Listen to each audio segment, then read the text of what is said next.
Bienvenue à Saphir Hotel, un cadre VIP, propre et reposant au grand carrefour de Kinshasa, avec un service d'accueil digne de vous. Plusieurs catégories de chambres et appartements climatisés avec Wi-Fi et TV plus décodeur aux prix incroyables. Petit déjeuner y compris dans son restaurant aux spécialités congolaises et étrangères. Ouvert à tout le monde, avec une réduction de prix pour les clients qui séjournent à l'hôtel. Notre adresse, A4 avenue Ikelemba, quartier Matungé, commune des Kalamou. Téléphone 099 991 74 21 81 600 8000. Hôtel Saphir, beau cadre, bel emplacement, bon prix et beaucoup d'avantages. Bienvenue à tous. Bozolanda biso na Bunia, bozolanda biso na Minembwe, bozolanda biso na Masisi, na France, partout au monde, l'heure est grave. Tous en akati boso na politique, ou eza sango te kasi mamelo, po sango apesi opportunité na basi pe baya, balobela bino na kati boso na politique. Chapeau na sango na biso, pour na opportunité apesi ba maman na mois de mars, mais l'heure est grave. L'heure est grave pour boyoka ki boyi makambozo le kana mboka boyoki lisolo ya coronavirus nyonso toko lobela na kati ya boso na politique ya mokona lelo bona kati ya ba wenze mamelo aye a remplacer sango botelema poto landa nini ezole kana mboka likamba coronavirus eza makasi mais avant to kene musika na petit bino merci place nos bovandi bovandi na nzela bozana zandu ba mama zikida na yebiki bolinganga mingi na ye déjà mais lelo na ye na forme mususu na kati ya bosolo na politique lokola mamelo ponga pe na kokamba liloba lelo ngape na kokamba misa ya mokona lelo na ndenge sengeli po bobike misa ya mama ezaka na mabonza mingi ezaka na mapamboli ya mingi to bana non liboso na ba journaux to tanga nanu actualité za nini c'est quoi l'actualité to za na journal na biso ya référence plus le docteur Mukwege dénonce les multiples violences exacerbées par des motivations économiques. Et puis, na page 7, coronavirus, le premier cas détecté à Kinshasa concerne un Congolais de 52 ans. Le cadastre minier offre du matériel mobilier au CONAFED. Donc, j'appelle la prospérité, titre amené dans la prospérité. Après 14 ans de peine sur décision de la CPI, Thomas Lubanga Dilo finit la prison. Tous les éléments manquent au président intéressé. Bisso, lettre ouverte à son excellence, monsieur le président de la République. Scandale sexuel au sommet de l'exécutif au Congo central. Car Congo central, la RDC est-elle vraiment un état de droit? Et puis la prospérité a continué. Denis Mukwege, je perçois une note de soutien à notre lutte contre les violences sexuelles utilisées comme arme de guerre dans le conflit. C'est intéressant le titre. Kuna Mukwege contre le conflit sexuel. Kuna conflit sexuel au sommet de l'exécutif na Congo central. Bon, on toque na forum des As, forum des As. À Kepina Likamba Corona, le coronavirus étant confirmé à Kinshasa, gouvernement limiter les dégâts. Le Gomsusu annonce hier de l'ambassadeur depuis Kananga, Washington promet 8 milliards de dollars pour la lutte contre la corruption. Tosu Kalamouamoko reçu hier par le gouverneur de la ville de Kinshasa, l'ambassadeur de Chine compte soutenir l'opération Kin Bopeto. Voilà, on les a dit titre au Totangi, il y a des journaux pour l'actualité, il y a Mukolo, il y a Lelo, mais avant tout, Tokumisano nous a mis pour Lelo et Zali, anniversaire, il y a Sango Mokonzi. Sango Mokonzi, on a un barakito quoi. Joyeux anniversaire, bon anniversaire Sango, Yonde Mukolo Boso na politique officielle. Tobesike Bandaki, merci Mingizamba Kambayo, Nasir Bato Nyonso Bolinga Sango, Botin de la son, ba vidéo, ba cadeau Nyonso Tozozo, Atama, Papé Tozozo, cadeau Kopesa Sango, Sakia Makala Nzungu, les amours de la femme Liputa, Nyonso Tozo, Boyate, Bobi numéro 9, Bobenga Sango, Bobenga Ye, Pona, Bopesa Ye, ba cadeau. Mais là, on a rappelé Bino, Lelo Bandeko, Makamba Kitoko Zaliawa, na invité à Minene Poto Solo là. Na kati ya boso na politique na biso makambo ya minene bo vanda na lobaki esika no bozali bo fungola ba TV boya na Congo rapidement poto sito bandi mi cesse bandi sango azali na yazotala Mathieu Mamelo pona to so na bino to za ba invité awa na plateau na biso ba invité bazali to zali na loboko na nga bo mwasi c'est ce qu'on dit hein monsieur Ferdinand Kambere. Il est secrétaire permanent adjoint du PPRD. Papa Ferdinand Mbote Nayo. Mbote Maman Lorette. Bien attends maman Mamelo, ma bépété na. Maman Mamelo Lorette. Voilà, merci Mingi. Et puis na loboko na nga moi si na na papa Devos Kitoko ya sali professeur, a sali secrétaire général ya SID sali parti à Martin Fayulu. Papa Devos bienvenue na kata boso na politique. Merci maman Lorette Mamelo. Merci. Merci Mingi. Voilà. Nasa si boyoka kinga na introduction na nga makambo otolobi o tozo banda nango directement na kati ya mokona ezali comme la coronavirus. Coronavirus ba annonsaki kama ko ekoti na Kinshasa. Un cas. Kawana ekoti na Kinshasa, liboso ministre santé ba na biso yali Mundele moko ya Belge. So landi le tata ba Afrique ba chaîne étranger ba continuer ko ba ki Belge. Après a expliqué biso kezaki mutu mwindu akotaki kawana se koti boy. Mais avant na senga élément na ndeko na biso sango azali côté kuna na linga na ba inviter na bolo belanga rapidement ndenge boyoke likamba coronavirus prise en charge boza sûr que prise en charge za malamu na mboka na biso to ba na secrétaire permanent adjoint PPRD na zongeli kopesa mbote na Mamelo Maman Lorette na pesipe bonne fête. Il y a mois de mars na ba mama nyoso ya Congo. Merci. Congo na biso na pesipe joyeux anniversaire na sango na biso ataota la biso na musika atiki lelo lokumu na ba mama azwa pe joyeux anniversaire pona miboyo asali nzamba apesa o nyoso apesa nyoso oya kana vina ye ke asale la famille na ye asale la emoko asale la pe mboka na biso asale la pe mokili mobimba. Voilà.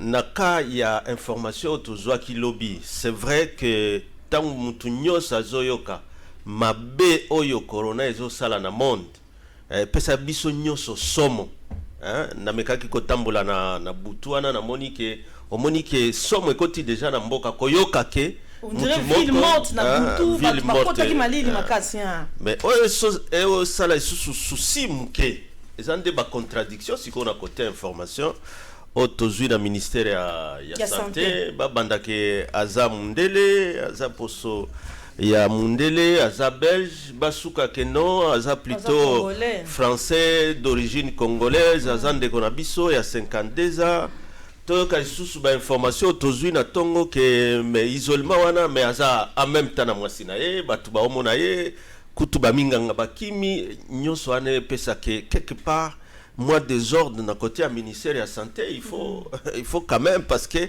corona ndenge zoyo kama ezobikisate omoni ke batu ba déserter ba balabala ba déserter ba wenze ba déserter ba alimentation que et comme isusu que et comme pas na biso que comme likambo ali c'est qui parce que quand même so eza identifié bo bandate que belge puis bo suka que congolais so déjà place wana so balobi que ba isolé alors il faut isoler ben entre tati eroyo ndenge to utiolanda peut-être beaucoup sabiso ba beaucoup lobelango que omoni que moi sina o pesa téléphone baninga voilà donc likambwango tozokoma wana papa voilà et pesa biso quand même souci lisusu à makasi parce que so ezalaki que prise en charge la prise en charge batuba parce que to bando landa ba information au ministère de la santé que non likambwana c'est commis biso tous a déjà préparé et ainsi de suite basalango penza na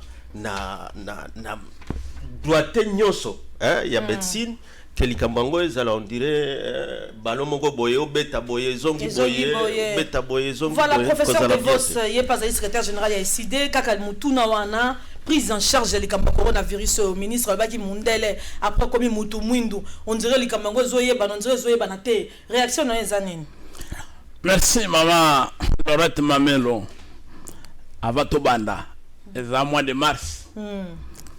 Moi ba maman bonne fête ba maman Congo. Merci. Mobimba. Ba maman ya monde mobimba za mwana bango. Mais surtout joyeux anniversaire et pas Papa Sango.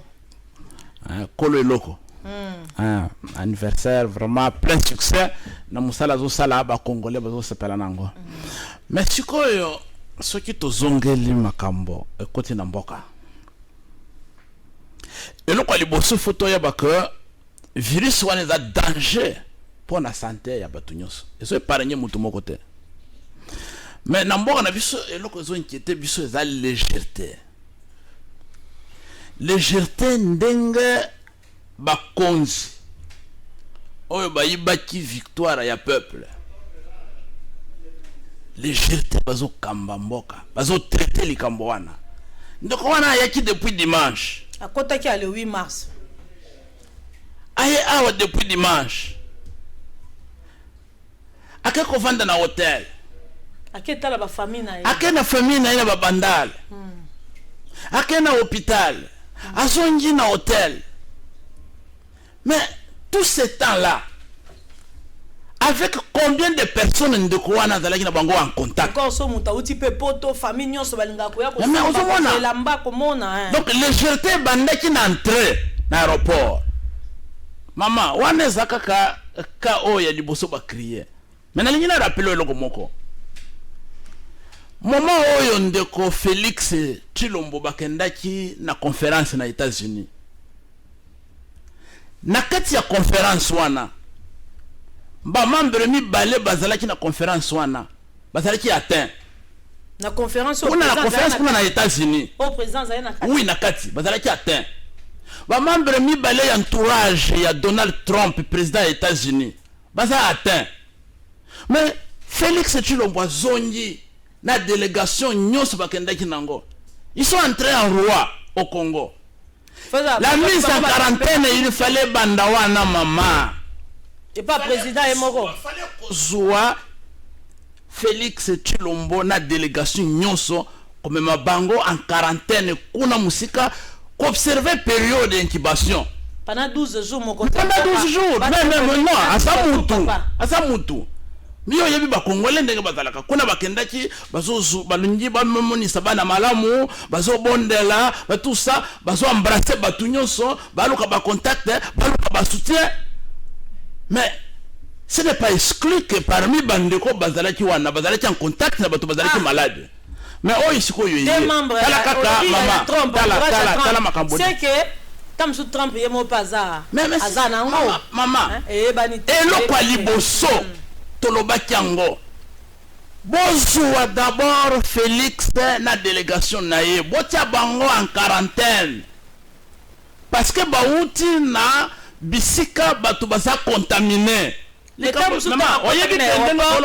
qui est température ba mona gazo présenter à tassi mo coronavirus de batiki alega mama oyo sikoyo tozolo bela lelo. Mais kasi nani oya koti oyoyo ministre alobaki a présenté aucun signe tant qu'il était dans l'aéroport. C'est ça le problème. Alors, donc ici il s'agit de prendre la vie des citoyens au sérieux maman. Et ça légèreté on a vu que le ministre français a atteint à l'hôpital. Un ministre du gouvernement français. Ministre britannique paie je pense. Oui, en France les ministres sont hospitalisés. A atteint. Mais les gens se peuvent à travers le monde, bailler tout ça. Et puis bakoti eloko moko te donc professeur de voici zo banga mingi ke autorité na bisonde batamble bango nde baela biso corona liboso ko banda na Félix Tshilombo na délégation na il faut faire attention. Première chose, il faut les mettre en quarantaine, recenser tous ceux qui étaient avec lui aux États-Unis, côté bango en quarantaine. Papa Ferdinand oyoki makamba lobi ndeko Ferdinand Kambere oyoki Batia président de la République en quarantaine. Oui, pendant les 12 jours. Kuna na kati azaina ba kusu ba belaki bazaki ba kosu ya corona be sale kuna ya lekimba la mo ba lekisi roi. Na ezani par rapport na on. Bon, makambo ndeko nanga de vosa zoloba, surtout par rapport ya kotambola mokonzi mboka ezate que parce que aux États-Unis kozu yango. Certes, risque ya kozala exposé ezali. Mais j'attends que mutu nyonso ya kouta mobembo kouta poto qu'il faut besoyer mbalamoko quarantaine. Il faut quand même moi signer ça là.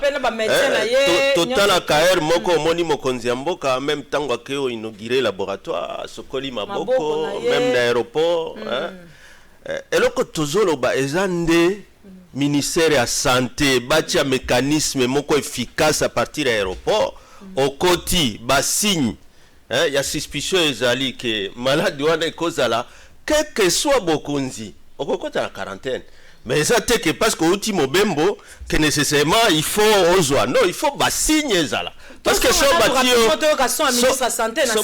yo pe na quarantaine que ba signe ezate tu peux te plaindre aussi. Ya tozo zonga na njili bo bouger te bo te mla ndako na bino muto ya maladi o baloba ki ye moko azana kati ya coronavirus wana waza atteint comme na ye Sitika Faustin autu ko benga sango na kati ya boso na politique sango asa kiti na minute o ne tozo babo sango aza kuna meto landa liboso ministre santé tango annonça ki kango belema nini information oyo apporta ki tozo nga to landa ministre.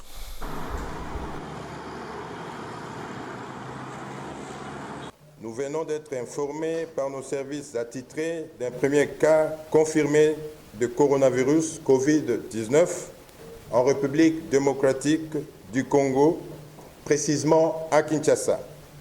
En effet, il s'agit d'une personne de sexe masculin, âgée de 52 ans, de nationalité congolaise, résidant en France.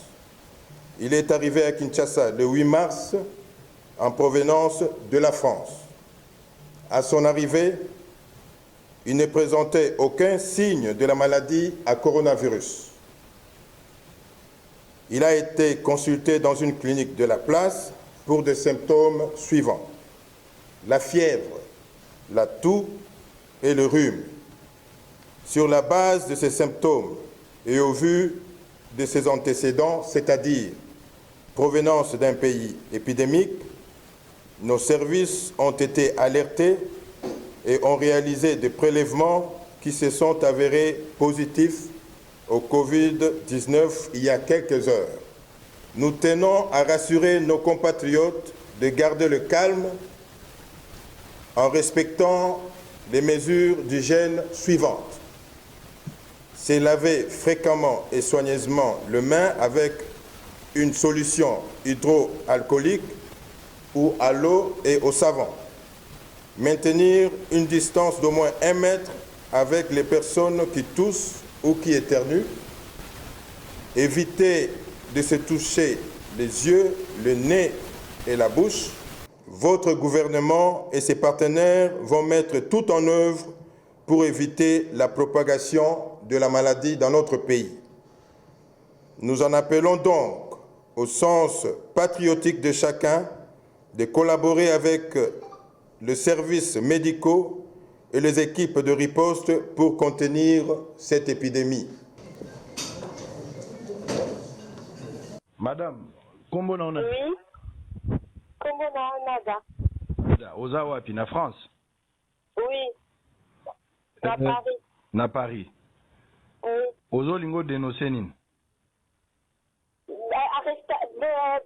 Oui, en quarantaine, il y a grand frère Nangaï. Est-ce que c'est vrai? Parce que c'est un politique, parce qu'il n'est pas malade. Une chose est sûre, il n'est pas malade. Il n'a pas la coronavirus. Donc, grand frère Nayo, oza la photo naye? Oui, moi, la photo naye. Tu peux m'envoyer? Je peux l'envoyer, oui, je peux te l'envoyer. Donc, grand frère Nayo nde bapandi sangwa qui a la coronavirus? Oui, il y a des bapandi sangokuna aza la coronavirus. Il est métier. Donc, yende mutubache na hôpital Anjili? Oui, yende mutubache na hôpital Anjili. Mais ndenge nini yozo confirmer kaza nango te pendant que ba médecin bazo estimer kaza nango? Tu penses que c'est politique? Non, parce que batu nyonso balaki na avion. Normalement, ceux qui aza na coronavirus, batu tout bazaki na avion wana. La fois bazala contaminé, copine na ye, fois bazala contaminé, et puis nanji yango pe. Normalement, batu babi puisque azali il peut sortir, bazo mona pe azali na contact na batu nsusu mais juste na lingi to abima. Pour bazo médiatiser ndenge komu na niveau bon. Olingi na sala nini exactement?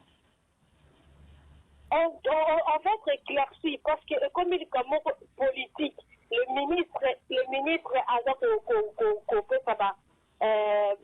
comment dire, truc de presse là partout, que Azam a coronavirus. Est-ce que depuis hier, tu as parlé avec ton frère? Oui, on a parlé. Donc, il va mieux. Bonjour, monsieur. Oui, bonjour. On le rappelle, Ingala? Ouais, Naza congolais. Comment on a? Ngai Faustin. Aux a des nationalités, nini? Congolaise. Aux a nationalité congolaise. Comment on a Faustin Kitika? Fitika. Yo, outi France, au Vandakao? Outi France. Au Komaki à jour, nini? Dimanche, na Boutou. Au Komaki dimanche, na Boutou. Ouais. Qu'est-ce qui s'est passé au juste? Ce qui s'est passé, c'est que tant qu'on a commis, dimanche, tu as mis na bien. Na na hôtel. Bon, déjà, na yoka ki neti moi fièvre moko salingai. Oui. Moi fièvre et salingai. Bon, na tuni madame na alobi na peut-être ba vaccin on a zwa ki kuna avantoya. Ndi yango na mte salinga peut-être ngwa na moni lokwa fièvre ngo et tumisa inga mo mke na bi bon na tongo to kende na hôpital. Na lukaza ba komnanga ba kisni, na ta. OK na hôpital nini? OK na hôpital. Na Ngaliema. OK. Na kende ki na Ngaliema. Oui. Na ke na Ngaliema pe bien na mutali pe na ba médecin na ke na urgence na Ngaliema ba médecin ba komelinga pe ba kisi ba komelinga antibiotique na ba kisi mo boye na komela ko esila kala moko. C'est tout. Après na zongi na nganda kuna komi sikoyo na ndaku na ke ko ete ya bandal ko tala famille tante na ngai.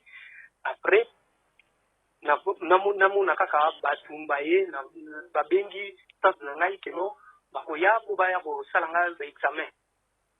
Baya ko salanga ba examen. Normalement na sala ba examen makila na ngali ma mesura na balobi na ngano loko ekuma chutar donc moi ba sala ngo ezali susté donc na lindika le lendemain. Après na vandi kaka na banda na mona kaka groupe ba twana eye ono il faut tout ça le examen bazaba minganga bato bayaki bon na éviter so baba minganga balobi bango baza soki banani o bango ba yeko basala le examen ba sala tout le monde bato ba uta photo bango nyonso ba sala bango ba examen balata kindeni balaki na en civil balaki en civil ça normal après balobi na nga ono faut basala ngai ba examen pone na uti ba mikili wana ngali mwendenge nini ono po maladi za kuna donc il faut ils en ngwe loko mote za pas ko épargner bon tant que na yebi na ngaki na nga na problème mo côté na yeba ki loko te abi y a pas de problème bo vi ko sala na bio ba ye wana ba lati ba teni na moni ka ba lati ba teni ba che ba masque ba nini allez ba ye bana eza na bandal kana bandal ba ye ko ba zela toke ni mbango ba prélever au makila na bandal, OK? Ba prélever tout te. Ba prélever kite. Moto ayaki kwa prélever linga mekaboro tonga ebukani yango moko. Ebukani yao bana ba ona tonga mususte ba ke ba prélever ngaka ka salive. Ba ke nango. Ba dia we koki e ba ke. Ali sili nango pe ngana kanisa ke leki nango. Na le lendemain na ke siko na ngalie ma parce que fallait que passer nango ba examen mususu wana makila.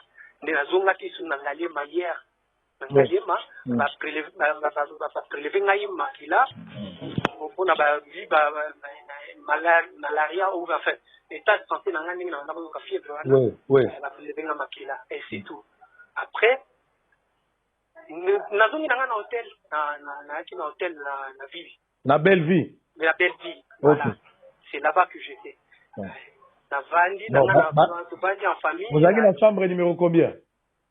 120. Alors, nde baye kozwa yo? Oui, na comprendre que tu vas dire kana ba membre de famille ba yaki kotala nga tu vas na biso tozo solola dali na yo kaka ba beti porte no.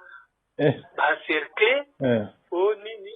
Na comprendre. Balobi goza coronavirus. Oh non, balobi na nga ono test ba sala kiyo ya salive est positif donc on a coronavirus. Bon, yo est-ce que yo ozo kosola obana ko kosola fièvre zaka ndenge zalaki?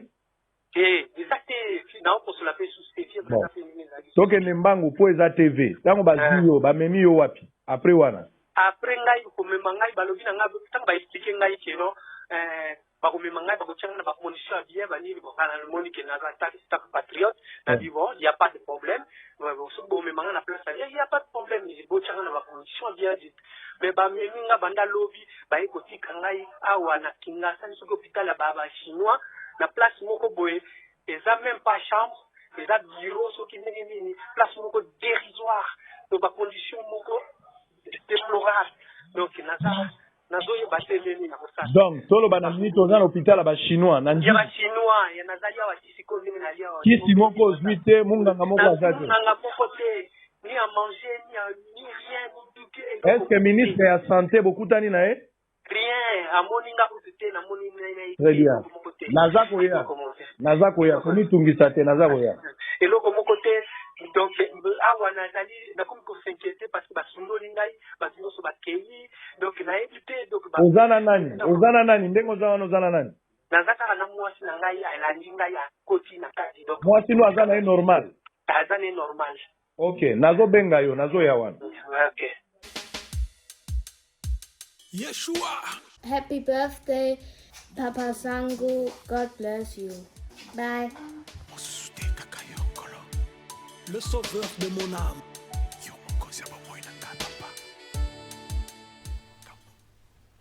Eh ben voilà boyoki bilomoko boyoki eza likambo ya somo pe likambo ya kokamwa muto azali na corona ye moko abengi na kati ya boso na politique azokosola te banda bandi koloba akosoli te muto azali na coronavirus banda andi kobenga bilomoko bolandi prise en charge alobi komone sitika Faustin bamemiye na njili na hôpital ya Sino Congolais batiki ye kuna azosolola na mwasi na ye likambo na prise en charge to zongela tango yoki ye moko papa Faustin muto azana corona oyoki la téléphone monsieur Ferdinand Kambere sali ondenge nini donc esalinga somo na kobanga hein, parce que quand même tango ministère ya santé baotia ba mécanisme ya kolandela likambo ya corona je crois qu'il faut mettre du sérieux nde babando sala pe na Ebola toza quand même mboka oyo eza na expérience ya Ebola sikoyo awa batu nyonso bakomo banga ke corona ekota te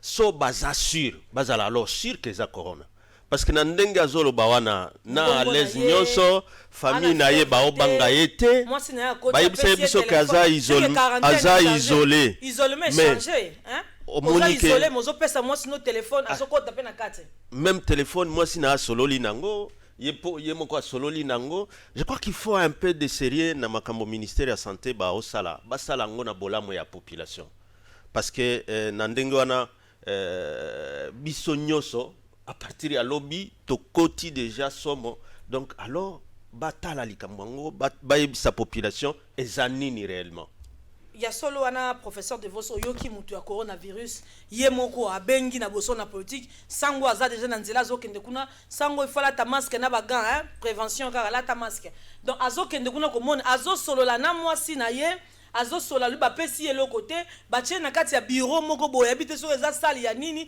avant na kati bakimie banda lobi nan aliete réaction no eza nini maman on moni que alors il passe sur na fièvre te azokosola pete bon biso d'abord to saba minga ngate azala maladie te mais eloko kokamwa eza ndenge bazo traiter likambo ngo mikolo nyonso biso toyebisaka bino que mboka oyo eza gouverné te. Vous avez un groupe ndenge Mzee Laurent Désiré Kabila lobaka un conglomérat ya batu aza au sommet ya l'état bazawana bazosala ba faire na bango.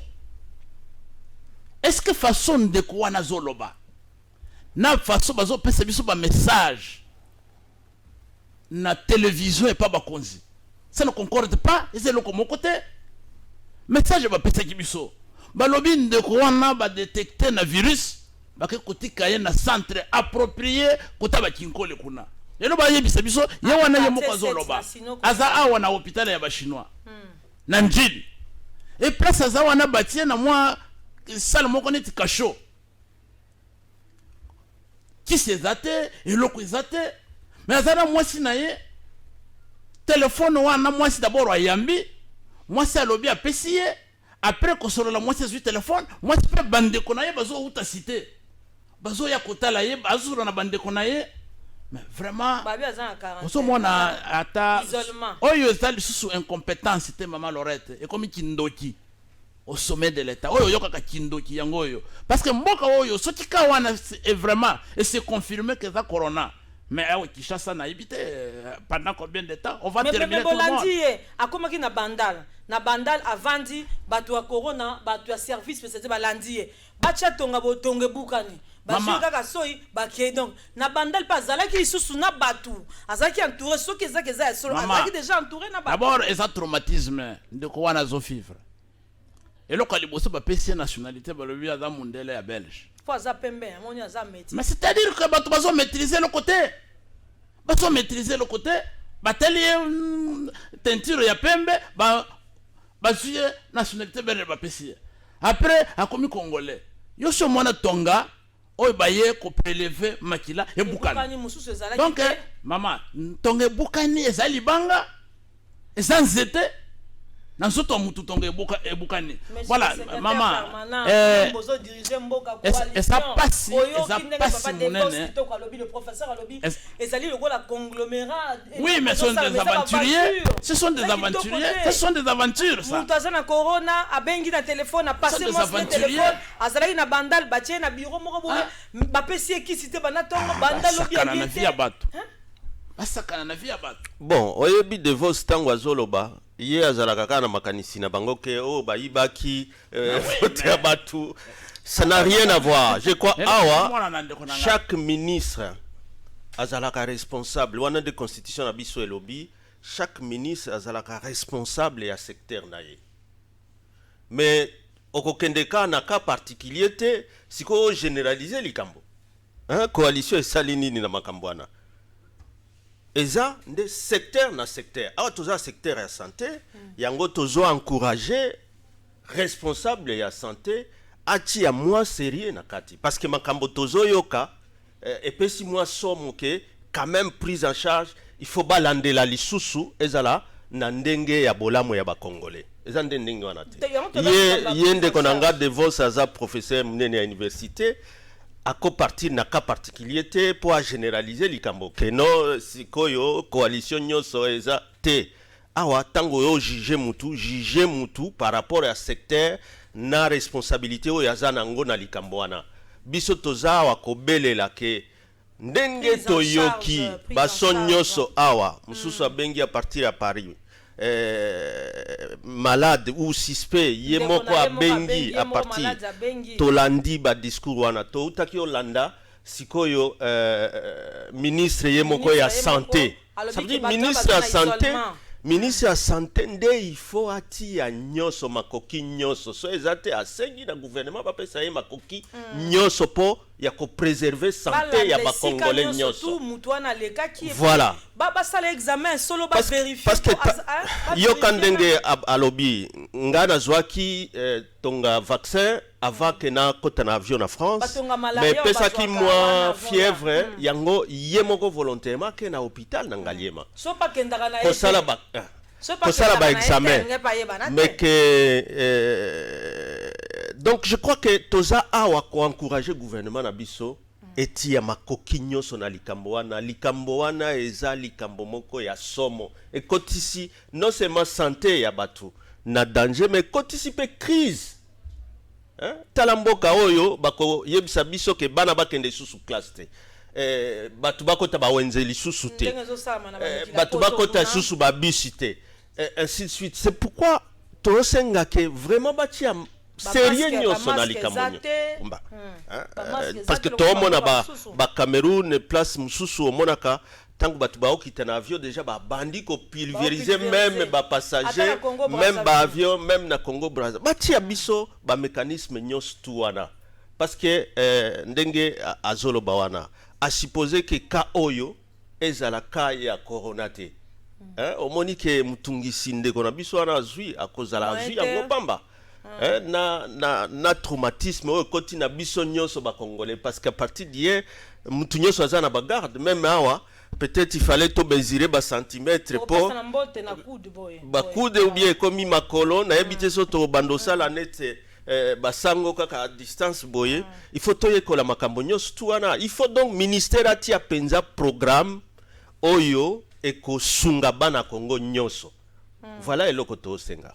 Alors dossier na biso msusu ya makasi oyo to kolobela na kati ya bosolo ya lelo no papa na biso ndenga zali wa secrétaire permanent adjoint ya PPRD Ferdinand Kambere na monsieur Devos Kitoko professeur secrétaire général ya SID zali likambu ya ba mandataire public likambu ya ba mandataire public oyo bosi boyoki kala mingi te bazo ko installer bango kala mingi te ba mandataire public ya sika bazoya mais loko ezopesa somme na bandili bosu na professeur 65 mandataires publics na 65 wana président de la république yenda za mukonzi ya cash azaka na droit ya combien babi azaka na droit ya 10 ye 10 akozwaka 10 postes sur 65 akozwa 10 55 wana nyonso tu ekokende na bandeko na biso ya FCC to yokana yoko pesa suma explication ngala banino na ye nyonso ekende na bandeko na biso ya FCC 55 wana so siko changement za wapi ye kutwazala muka après sa position là maman Lorette ndengo bandi na ngai osali malamu pona biso bana ya SID bana ya dynamique pour la vérité des urnes tozana kati ya lamuka eloko ezo salama wana tobenga kango partage ya bitin o bitin bandeko basali braquage électoral basali coup d'état électoral babotoli victoire ya peuple après braquage soki ba braquer yo batumi bale misato babotoli yo sac bakendaka quelque part bavandi babani okabola biloko na yo donc siko bani bando kabola donc bakabola bitin ya braquage électoral basalaki mais sikoyo soki bosali braquage na braquage wana na équipe ya braquage mukonzi azalaka à l'affaire wana c'est l'affaire de Kabila oh benga cash wana Chilombo les Kamere les autres sont des jouisseurs ba ko accompagner ba soutenir Kabila il faut pas tromper les gens ba kozwa oh 30% oh 40% kolo loko kolo borwana Joseph Kabila na batunaye. Alors biso ça ne dit absolument rien, c'est un non événement parce que c'est la même chose qui continue. Donc pour la bino changement donc il n'y a rien, il n'y a pas de changement. Le système Kabila est en place, le système Kabila continue et malheureusement donc ils a bateau ba yibaki donc nini élection ba yibaki victoire victoire ya peuple congolais baluki biso pa na biso to benga kaye faire valoir marionnette masque batier sikoyo comme osotie masque na yo soki olingi opakola mafuta pakola pe masque mwa ndambu po bato bamona ke eloko ezali mais l'affaire est dans les mains du système Kabila. Alors bandeko basala mapeka non coalition, il n'y a pas de coalition là-bas. Monsieur Félix Chilombo et Ndeko Nabiso Kamere sont membres du FCC. Bakota déjà na 4. Dans le partage, on leur donne aussi les miettes. Professeur, donc pour la bino, likambo vérité des jeunes, na tout na pro. Likambo ici la raté. Vérité des jeunes, on a tout évolué, tout ça bientôt la deuxième année mandat. Hein, beaucoup changer de discours, t'es moi mouké. Maman, oyebi okota libala. Obota bana na yo. Mukolo bakoyebi siko mama libala wana pe umeliti kila mutu mususu. Na ebite réponse une kopesa. La vérité maman est impérissable. Vérité ba bomba kango te. Ekozala kaka vérité. Lelo biso tozoloba na ebite soki tokolobelango. Tout ça na plan ya sortie de crise. Toko koma. Toko koma na plan wa. Alors yango na ko expliquer yo vérité des urnes tozolinga ezali nini. Donc ici la raté likambo wana. Tozongi wa monsieur Ferdinand Kambere. Eza ba information obstozu na kata boso na politique. O expliquer biso sur 65 wana. Président Kozaka na droit à 10 entreprises, 10 ya pamba. Nyon surtout kabino. kakabino nyonso tout kakabino mais peuple azose la change et c'est le là et c'est héritage nabino et c'est le héritage nabino 55 bino nyonso bo simbi ye mokonza mboka la batu na nyonso tout bazali na kaka 10 Mamelo Lorette na banzi eloko nyonso faut ko zongi sango na nzela nango batu nyonso bawela ka bokonzi po bakamba mboka mais kowela bokonzi wana ezala ba règle ezala ba règle wana il faut ko tala nano na buku likonzi bokonzi yango bawela ka ngo nini il faut ko sala nini po wela bokonzi ozwa pe bokonzi parce que tango yo moko tuniye likambo nini esila kate vérité désir ne tilelo eloko nini esila kate tilelo. Donc, mibeko ezali que tant bokoti ba élection so bukani okei. Ezala na ba phase d'abord niveau à seni euti kuneke na cour constitutionnel so à lobby cour constitutionnel à Nzambete partout au monde ezate que parce que justice ndem to alubaka liluba suka que parce que justice donc à Zanzambe. Oh justice, oh vérité, ezala rende vérité à justice. Tant que sikoyo, mibeko lobby que tant que justice a lobby likambo, a lobby a suka, akati na suka d'ailleurs na sepeli ndenge opesi vocabulaire ya kokata parce que ezako tranché.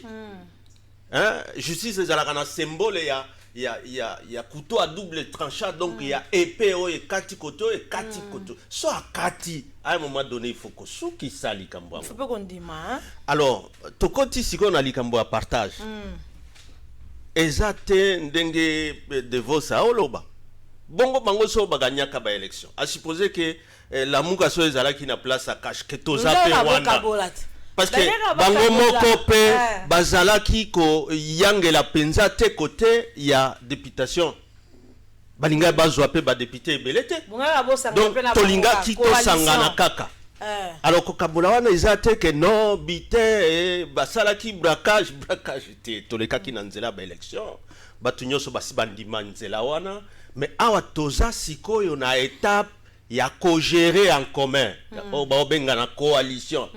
Si on a kati ya coalition wana ngai kambere so ba pesanga secteur que na kamba par exemple secteur ya portefeuille ngande responsable nga kambere ce n'est pas que wana so na okoka secteur nangate ou bien économie ou bien mutumsusu ya finance so na okoka secteur nangate que comme siko likambo ke non parce que bayiba ki ba élection te ba mécanisme nyoso ya kolandela muto ya koyiba mbongo muto ya kokamba mabe ba mécanisme nyoso bazolela ndepo na bozozwa nde mingi bon siko na niveau ya ba fourchette bozomona peuple bazwa bo kabwa na kaka bo panza na kaka bozwa nde belé te siko na niveau ya partage eza ndenge tango batu baoyela ba siège na kati ya parlement ba siège na kati ya parlement eza compté eza 500 députés ça veut dire pour que majorité eza côté boye il faut ba compter ba siège oza ba député boni yo mtu oyela e bonga parce que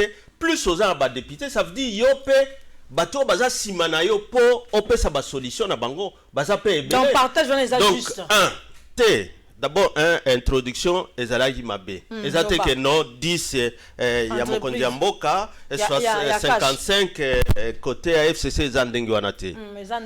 Masolo o eza en discussion. Parce que ba entreprise publique ezate que eza kitunga ya batu po batiaka na poche. Eza wana po na service ya population. Mais tango bo gagner ensemble et que boyokani ke boko diriger ensemble, batala kasiko ba fourchette. Ba fourchette to ndenge bakotaki gouvernement ezalaki 65% na 35%. Mais awa ba olobela 10 entreprises nano bakotala nani ya ko diriger nini nanani 10 seulement 55 wana etikali nano a suspend parce que moni que batu babosanaka. Mais na 10 sango ya minene président bon casse OVD aux lignes maritimes bon ba peso non 10 wanande bazo kabola entre cash na FCC 10 kaka 10 ne ba na 10 wana oui 55 wana etikali na baoyo ba dirigeant ba bando dirigeant go bandakala parce que ba ko changer bangote dans un premier temps to primer le côté oyebi que débat eza dans un premier temps que na dit entreprise so zui ba DG 10 si c'est que de côté à FCC 4 etika la côté à cash mais entre temps débat mususu pe eza côté ya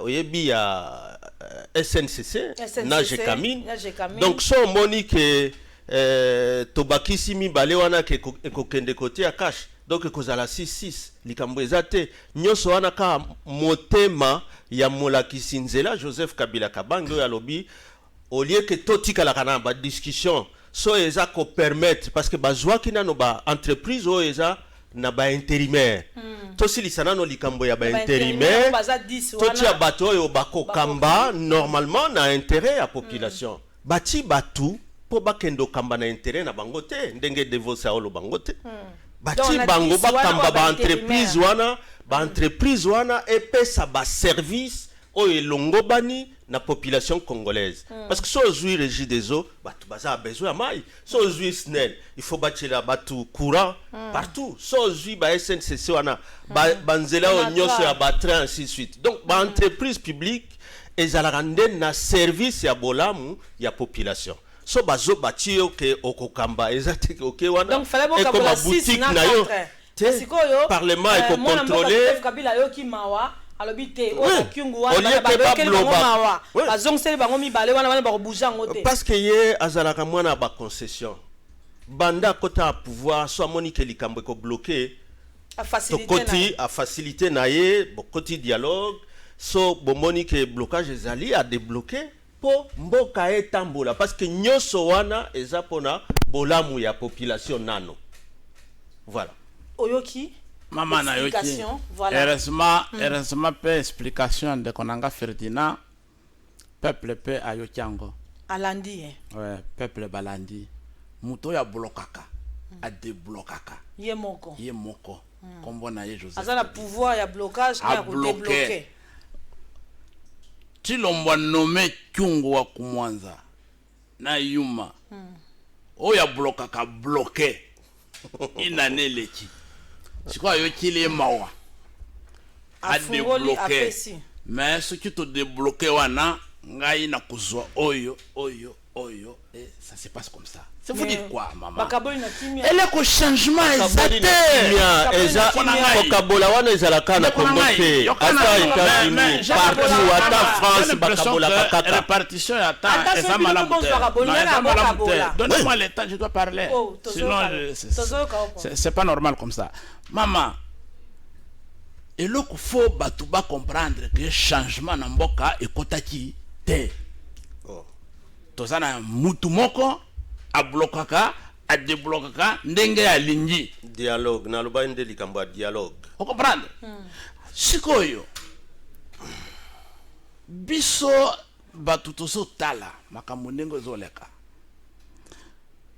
tomoni ke makambo ezotambola malamu te oyeli kambwane oyo tulingaki to silisango babengaka ngo politisation ya ba entreprise publique mama totika nano ba entreprise publique na pesa exemple moko lelo ndenge tozana yo boye na sali 22 ans ya kotangisa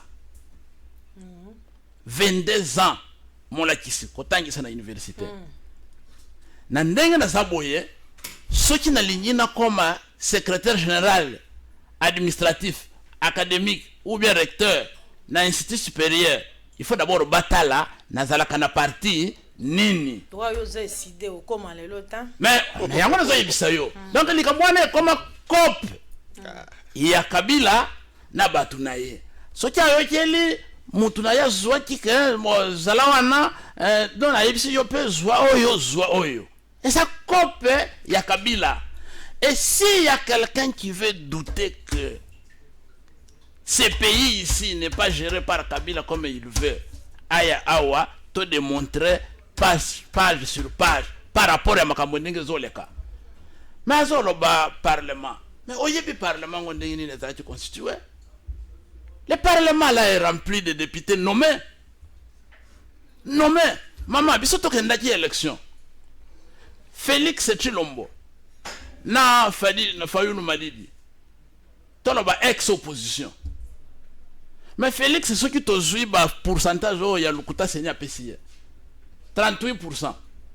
Et ozui 34. Oye ba Kabeli Fayulu pour calmer les choses.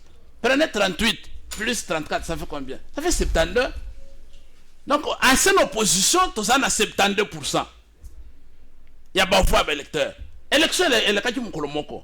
On votait président na yo, on votait député na yo. Mais 28% bah comme majoritaire partout. Ce sont des choses fabriquées. Non. Et quand vous fabriquez les choses conséquences, il y a un jour ndeko na biso Félix Tshilombo akosenga ka pardon na peuple. Parce que ceux qui andimaki eloko wana te pona lokoso pouvoir. Lelo oyo to sito silana na bandeko na biso oyo depuis kala. Ozoyoka. Toute autorité vient de Dieu. Élection est salamaki, mais tout ça coûte place wanate, mais il y a politisation à l'entreprise. Oui, très bien. Politisation, SPA. Est-ce que méritocratie pensa c'est toujours tenir compte nango ou bien zaka kapo ou ya za parti votre pesa to est-ce toujours tenir compte nango? Mais maman Laurette, eza sans anabino. Oui. Eza basio basali lokumu quand même ko diriger na ba entreprise oyo moni mama azo diriger telle entreprise ba INC swana asali pe lokumu. Il faut pas tout jeter en pâture que nyoso po zaboye donc ezasala. Il faut toye bakape ko salaka moi analyse yi aza prof mnene ayebi quand même place to outil poto comme lelo que tobando zwa quand même après ba élection que des familles politiques malgré babando bunda mais ba élection zalaki misatu ayebi bien que tozalaki na élection présidentielle oyebi mabe ya bato ya lamuka ezalaka ke ozui ba résultat o ya bango ya lokuta wana azui yango siko akomo bamba réalité ya ba élection ya présidentielle akomo bambango na élection législative tango ye a lobby que batu nyonso baza na parlement wana bazalaki nommé ngai epa na nga Nord Kivu nyonso ezala muka siko nani alomaki bango ba député nyonso ya Grand Nord wana 90% mingi na Nord Kivu la muka siko d'un côté bondi ba élection na ndenge mususu bondi mangote wana ezali kambo esi le cas cour constitutionnel esi esali so bolingi bo critiquer gouvernance na ndenge ya gouvernance que ça peut makanisi o ya malamu alobi politisation ya ba entreprise mboka nini okoyoka ke mutu oyo mokonzi oyo ya gagner ba élection que akosala makasi te ke sikoyo gouvernance o ya ye nango atia batute mboka nini tango baoloba ke politisation. Donc politisation ça veut dire quoi? Que ba parti politique ezana ba cadre o bazana profil ya ko diriger ba entreprise te. Eza la France, eza la États-Unis, ba mboka nyoso ya yebi. Soki tel parti politique a jui bokonzi a sala makasi parce que ba action na ye bilan na ye a ko justifier ngo na nini? O ko justifier ngo à travers ba entreprise wana ba action ya gouvernement c'est à travers ba entreprise. Siko yo okolobake ba expert o ya yo zana ngo na ba parti politique. Baza bangote parce que ils sont membres d'un parti politique et que ba ko konza ba entreprise. Explication politisation. Je crois que profil et cause à la peine à kasi. Ouais.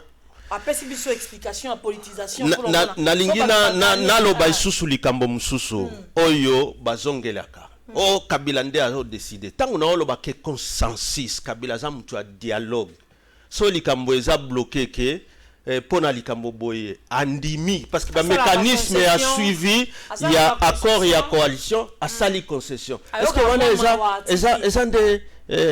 wana eza dialogue eza consensus oyo eza normalement na ba régime parlementaire ezalaka c'est le dialogue permanent pour mboka et consama na ndenge ya bolamu ya population. Voilà. C'est ça. Professeur Olandi explication ba pesi sur la politisation des entreprises n'est pas expliquer biso mais ngana ke ming na wana te. Na yebi ke na kati ya lamuka bino bozaki na plan na bino sortie de crise. Surtout na ka makele le temps budget zaki na 11 milliards. Après plan trésorerie bimi budget kiti ba ponte biso 5 milliards et quelques tout ça. Bon, pesa qui plan la bien sortie de crise. Pour la bien nous ces simba. Mais quand si plan ou sortie de crise année. Maman, avant tout comme on a plan de sortie de crise. Oui, tant que mais il faut corriger les choses. Mais entreprise publique, et ça dans le secteur de l'administration publique. Administration publique, ça a un objectif moins que ça l'intérêt général. Ça l'a politisé. Ce qui est l'administration publique, c'est que tout le temps, il composante, tout la fonction publique, tout ça, entreprise à portefeuille, tout ça, établissement public. Mais ils ont à l'écart, il y a politique, parce que l'intérêt général, ils ont que non, université, ils ont PPRD, ils ont IDPS, non. C'est apolitique. Mais c'est ça que je vous dis. Cadre à travers profil.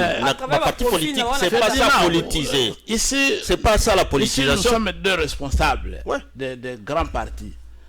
Il faut dire la vérité au peuple. Maman, aujourd'hui, pour être engagé, pour conduire une université, une entreprise, tout ça, il faudrait être membre d'un parti politique au pouvoir. Il n'y a pas de concours, maman. Puisque dans l'université, la loi actuelle impose les élections à recteur, à comité de gestion. On ne veut pas en arriver là. Il faut nommer les gens en fonction de leur appartenance politique. Donc voilà. Donc, les Cambodgiens ont combattre en gros parce que l'administration publique est apolitique. Avant que n'a pas sorti de crise. Donc, lorsque la Mouka a gagné l'élection, à l'administration, il n'y a pas nommé l'entreprise. Jamais Bolinga qui concours pour recruter en fonction de compétences na bango. On ne peut pas continuer à prendre les militants, les combattants, na ba cadre politique tous autres à la tête de l'entreprise publique, na ba établissement. Les gens là sont au service de leur parti. Donc, et ils contribuent à la concours. Ils sont parti moko ya pouvoir. Et où tu fêter ba millions, ba kutisi na caisse na bango ya parti, millions, les millions de dollars. Les millions de dollars ba fêter que non notre parti vient de réaliser 100 millions de dollars to fêter. Il y a contribution. Tu vois, c'est ridicule tout ça. Bon, voilà, to revenir dans ma caboza, eza sérieux. Omoni bozoloba na makambo ya élection seleka. Mais source ya difficulté tout ça nangolelo. Et ça élection wana. Et c'est l'équipe mais nous avons un héritage lourd. La vérité oyo bokotika la jamais ko bomba. C'est qu'on Ndeko Félix Tshilombo a gagné qui élection T. Ça c'est connu. Mais parce que vous dites que cour constitutionnel, toyebi bien cour constitutionnel et moko Tshilombo. Allez là qui na ba élection ba sénateur kaka na cour constitutionnel wana makamunyo se batu nyonso nazo tala baninga oyo ya PPRD elle tozala ki tozolala libanda kuna na cour constitutionnel ba revoir ba décision wana cour constitutionnel ezala ki te que oh non tout ceci on était là on a revu les décisions. Maintenant tokana na crise ya légitimité ya institution. Crise wana ya légitimité à l'institution et comme il double ce qu'on a incompétence ya animateur. Maman incompétence oyo eza lelo. Hein? Il y a batu oyo lelo bazo kamba. Mais je crois qu'il faut encore revenir, je ne sais pas à quelle période. Maintenant, oui, mais maman, le gouvernement a une politique. Quand ça ne marche pas, c'est le gouvernement. L'exécutif, il y a la politique. Les lorsqu'ils qui ministre de la santé a tâtonné dans ce secteur, c'est lié aussi à la politique et au gouvernement en matière de santé. Mais sur quoi biso totali, commandant du peuple Martin Fayulu, mukonzo ba congolais ba ponaki, alobi mais bandeko ba botoli victoire ya peuple, ba saboter souveraineté ya peuple, ba vandi na kiti na makasi. Qu'est-ce qu'il faut faire? Qu'est-ce qu'il faut faire? Le monde entier a dit à Martin, il faut faire quelque chose. Tu ne peux pas laisser le pays comme ça. Propose-nous quelque chose. Yango akotaki abimisi plan ya sortie de crise. Et le ni to ke ne lomba. Plan wana maman, na ba point misato plus important. Plan wana lobby. Pour que lobby tozala fier ya bakonzi bakokamba mboka, baza l'émanation ya peuple. Il faut tout ça la réforme. Mais la réforme wana et concerner nini? Il faut tout changer CENI. Il faut tout changer cour constitutionnel. Il faut tout la makambo ya justice na biso. Il faut tout les services de sécurité oyo et sécuriser le processus électoral. Il faut tout ça la réforme wana. Après la réforme il faut tout organiser élection anticipée. Élection anticipée, pourquoi? Parce qu'il faut topper ça. Malobé pas peuple. Mais élection anticipée après combien de temps? Mais non, nous avons dit dans 24 mois, on peut clôturer. De 18 à 24 mois, on peut clôturer toutes les réformes nécessaires. Avec un budget, après ce qui est ici. Donc ça, l'élection n'a biso toujours 5 ans anticipé après la réforme. Et ça, quand on l'a dit, on a dissoudre le Parlement. Donc dissoudre le Parlement, mais il y a un dissoudre le Parlement, on a processus à Moïbi.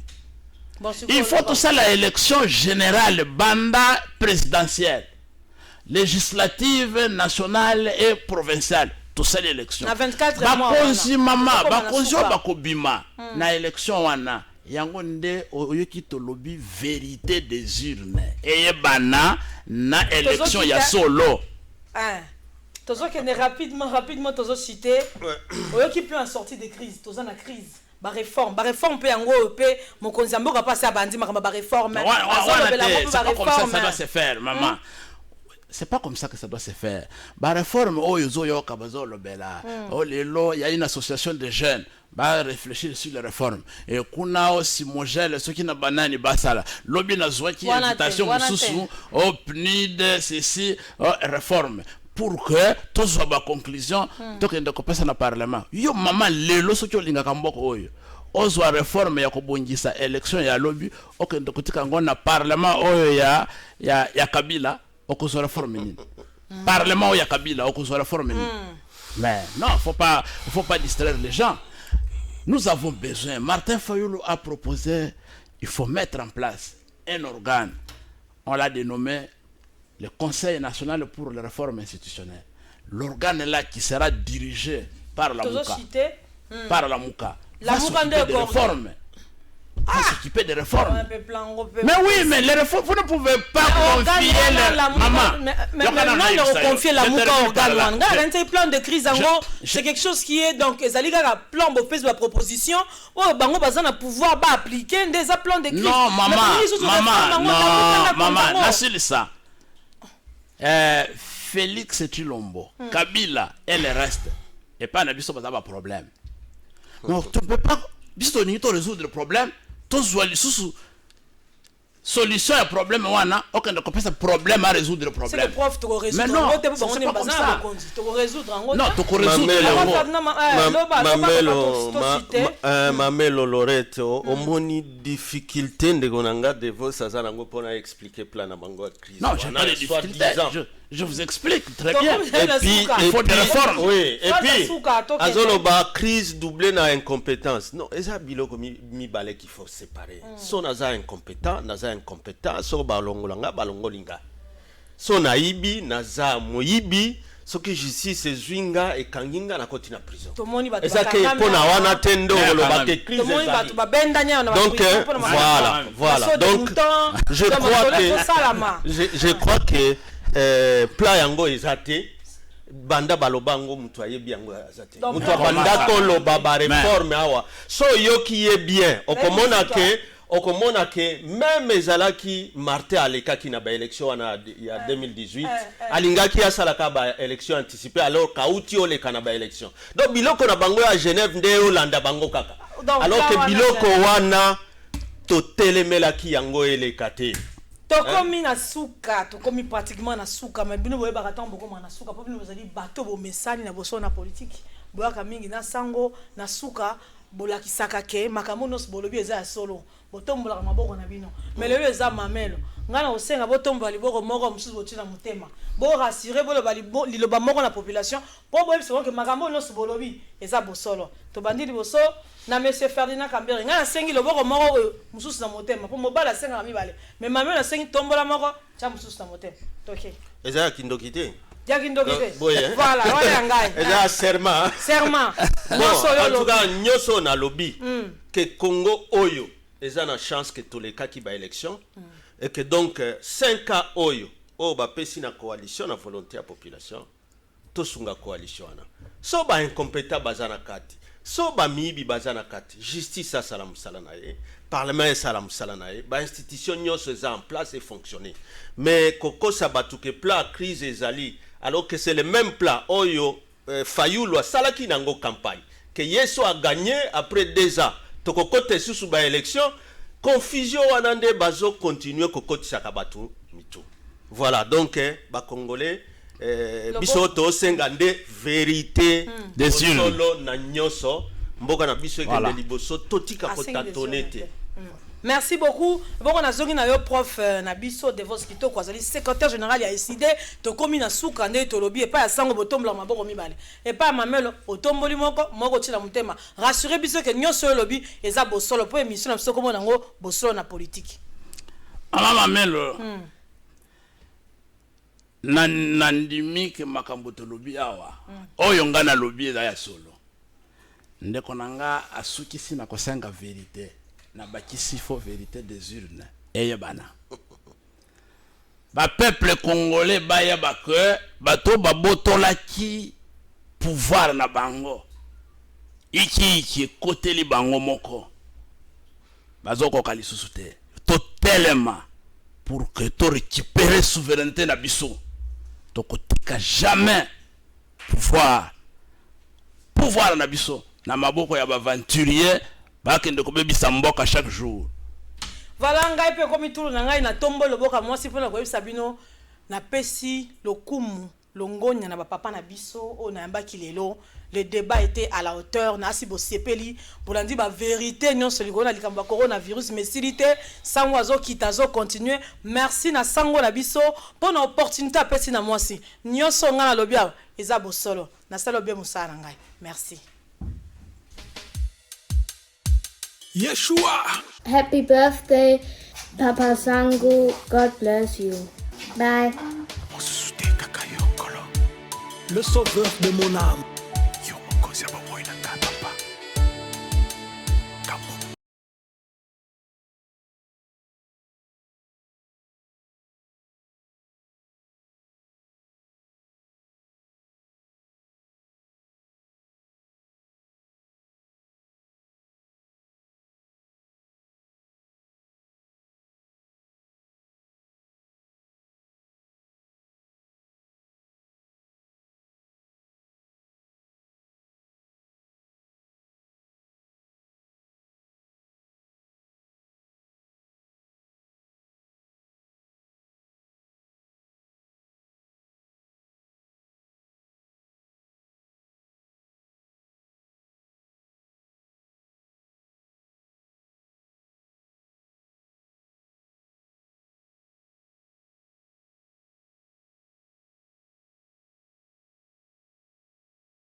Bienvenue à Saphir Hotel, un cadre VIP, propre et reposant au grand carrefour de Kinshasa, avec un service d'accueil digne de vous. Plusieurs catégories de chambres et appartements climatisés avec Wi-Fi et TV plus décodeur aux prix incroyables. Petit déjeuner y compris dans son restaurant aux spécialités congolaises et étrangères. Ouvert à tout le monde, avec une réduction de prix pour les clients qui séjournent à l'hôtel. Notre adresse, A4 avenue Ikelemba, quartier Matungé, commune de Kalamu. Téléphone 099 991 74 21 81 600 8000.